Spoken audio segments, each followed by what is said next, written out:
Hello guys, it's विवेक और आज हमारे साथ है स्मृति खन्ना जो कि अपने एक नए माइक्रो ड्रामा के साथ आई है। तो मैम कुछ बताइए माइक्रो ड्रामा के बारे में, second spark of the life, इसके बारे में कुछ बताइए। इस माइक्रो ड्रामा में मैं पहली बार एक नेगेटिव रोल प्ले कर रही हूँ। अभी तक मैंने 3 और इसके पहले किए हैं with Aman Verma ji, with Gaurav Chopra ji and one more. But ये मेरा 4th माइक्रो ड्रामा है कुकू टीवी के लिए, और इसमें मैं एक negative, all in all negative heroine हूँ इस शो की। तो पहले तो मैं बहुत घबरा रही थी कि पता नहीं कैसे करूँगी मैं ये, और इतना इंसल्ट करना और इतना बुरा बुरा बोलना और बुरा सोचना। But when I was doing it I really enjoyed it, and आप देखिएगा आपको बहुत मज़ा आएगा। थोड़ी सी कॉमेडी भी है but it's a negative role. Title काफ़ी इंटरेस्टिंग है मैम, तो उसके बारे में आप क्या कहोगे, कितना एक्साइट किया आपको? Title is really nice. पहले कुछ और टाइटल था इस शो का, बट अभी चेंज हुआ है। और सेकंड स्पार्क मीन्स एक बार पहले हीरो की शादी हो चुकी है और अब वो दोबारा शादी करने जा रहे हैं। तो सेकंड स्पार्क उनकी लाइफ में कैसा आता है, क्या होता है, सारी कहानी इस पे है। तो मैम आपने ओ टी टी की टेलीविजन फिल्म सब जगह काम कर लिया है, तो सबसे ज़्यादा चैलेंजिंग आपको कौन सा लगता है? सबसे ज़्यादा चैलेंजिंग जो है वो थिएटर होता है, जब आप स्टेज पे परफॉर्म करते हो, क्योंकि वहाँ कोई कट नहीं होता। आप एक बार चले गए स्टेज पर, ऑडियंस आपके सामने बिल्कुल बगल में बैठी हुई है, और आप भूल गए तो भूल गए। तो और आपको तुरंत रिस्पांस मिलता है, तुरंत क्लैपिंग भी होती है, और अच्छा फील होता कोई है। It's memorable difficult. मोमेंट आपका थिएटर में? मैं एक वर्कशॉप थी भारतेंदु नाट्य अकेडमी की, उसमें मैं एक प्ले कर रही थी, अलग आज़ादी की। तो बहुत लंबा प्ले था और हमारे शोज़ डिफरेंट डिफरेंट सिटीज़ में होते थे। तो एक बार हम कानपुर आईआईटी गए शो करने के लिए। तो लड़कों ने, पता नहीं जो वहाँ के लड़के थे, उन्होंने मुझे स्पॉट कर लिया कि इसको हम तंग करेंगे, पता नहीं क्यों। तो मैं शो की शुरुआत ही मुझसे होती थी, तो मैं नरेटर थी उस शो की। तो जैसे ही मैंने बोलना, पूरा हॉल साइलेंस, अंधेरा, और प्ले शुरू हुआ। मैं स्पॉटलाइट पे बैठती थी, लाइट आई मुझ पे और मैंने बोलना शुरू किया, प्राचीन काल से ही भारत। तो लड़के वहाँ से चिल्लाए चुप, और मैं ना ऐसे हिल गई, ये क्या हुआ, क्योंकि मैंने एक्सपेक्ट नहीं किया था कभी ऐसा भी कुछ होगा। बट मैं कंटिन्यूसली, क्योंकि ट्रेंड एक्टर का एक वो होता है, मैं कंटिन्यूसली बोलती चली गई। मैंने अपना पूरा प्ले किया, कैरेक्टर नहीं छोड़ा? नहीं कैरेक्टर नहीं छोड़ा। और फिर प्ले के एंड में वो लड़के मुझसे मिलने आए मेकअप रूम में, and then they said sorry, और आपने बहुत अच्छा किया। वो हम ही लोग थे, we are really sorry, but they came to meet me after the show.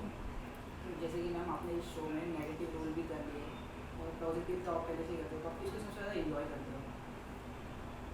नहीं, ऐसा कुछ नहीं है नेगेटिव पॉजिटिव। मैं अपने हर कैरेक्टर को इन्जॉय करती हूँ। जो मुझे लगता है कि मैं इन्जॉय नहीं करूँगी, मैं उसको बहुत ही, कहते हैं ना, सम्मान से मना कर देती हूँ उन रोल्स को जो मैं नहीं करना चाहती।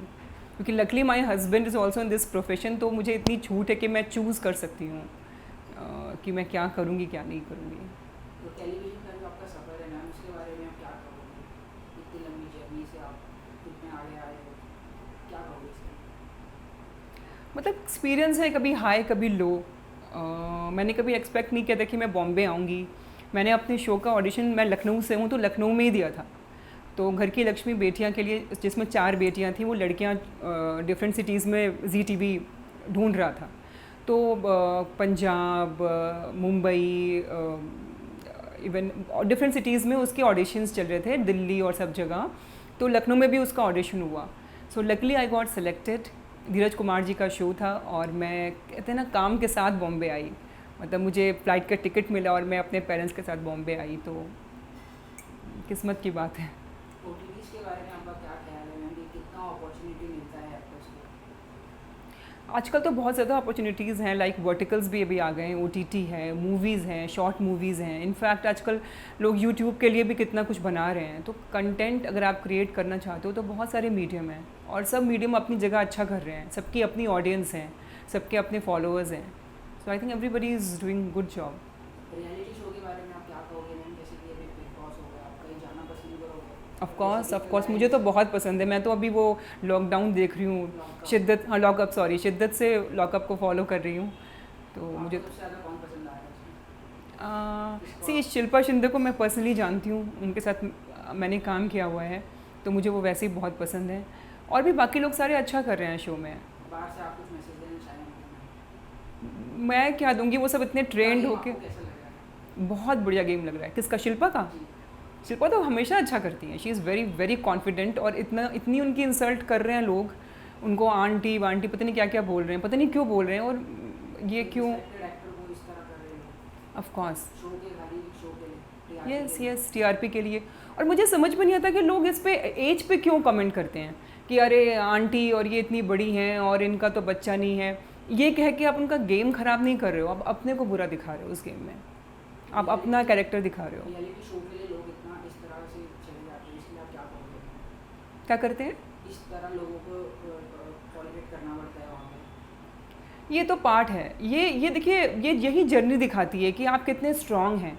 अगर लोग आपकी बुली करते हैं या आप मेंटली कितने स्ट्रांग हैं, ये गेम ही इस चीज़ का है। इट्स नॉट अ फिजिकल, कोई आपको कुश्ती लड़नी है, या आपका दिमाग की कसरत है कि उसमें आप कितने स्ट्रांग हैं और कितना आप रियल सेल्फ दिखा सकते हैं अपना। आप बनावटी कितने दिन रहोगे उस घर में जाके, तो आपको थोड़ा सा माइंड गेम भी खेलना पड़ेगा। अच्छा, और अच्छे बनने के चक्कर में आप चुप भी नहीं रह सकते। अगर आप चुपचाप बैठोगे तो भी आप बाहर हो जाओगे, आप बोरिंग लगोगे। और आपको और आपको दिखना भी है, आपको रेलिवेंट भी रहना है, आपको सबके साथ मिल के भी रहना है, सबको टारगेट भी करना है। सो इट्स कहते हैं ना चेस का गेम। तो ये आपको क्या लगता है कितना स्क्रिप्टेड होता है, कितना अनस्क्रिप्टेड है? नहीं, मेरे तो बहुत जानने वाले रियलिटी शोज़ में गए हैं, बिग बॉस और सब में, तो मेरी सबसे बात हुई है। जो विनर्स भी रह चुके हैं बिग बॉस के, वो भी मेरे फ्रेंड हैं।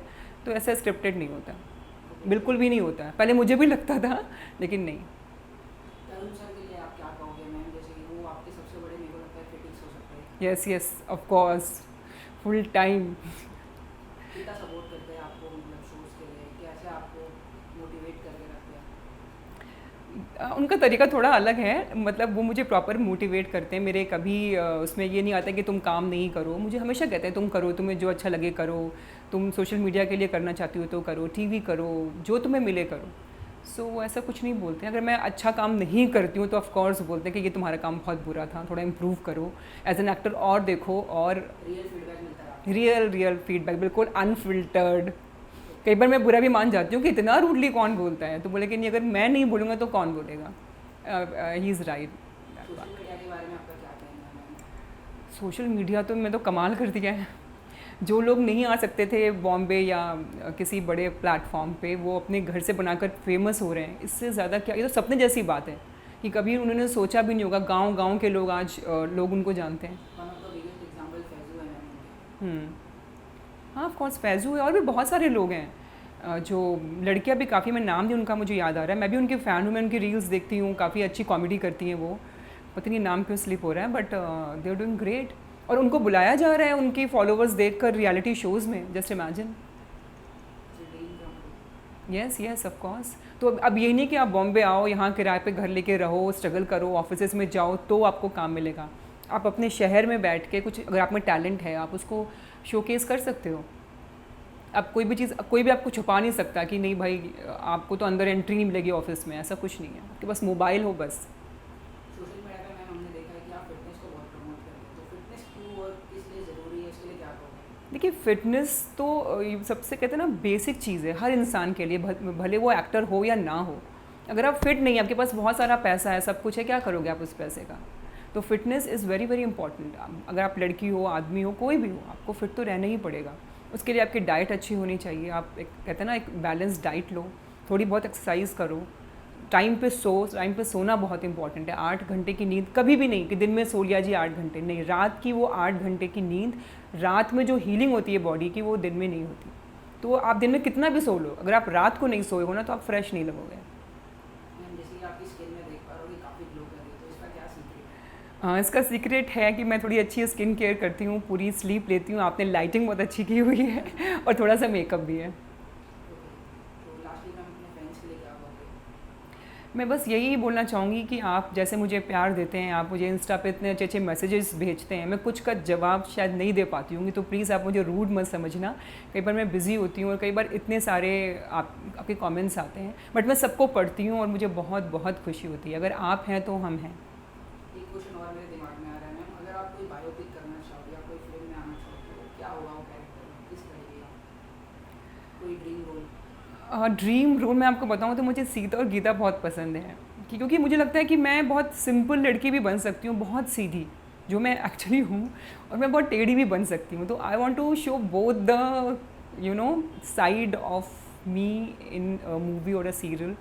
मुझे लगता है वो मैं बहुत बहुत अच्छे से करूँगी। Thank you so much. Thank you. इस तरह ही हम आपसे दोबारा मिलेंगे कोई नए शो, कोई नए आपका मूवी जरूर। Thank you so much. Thank you.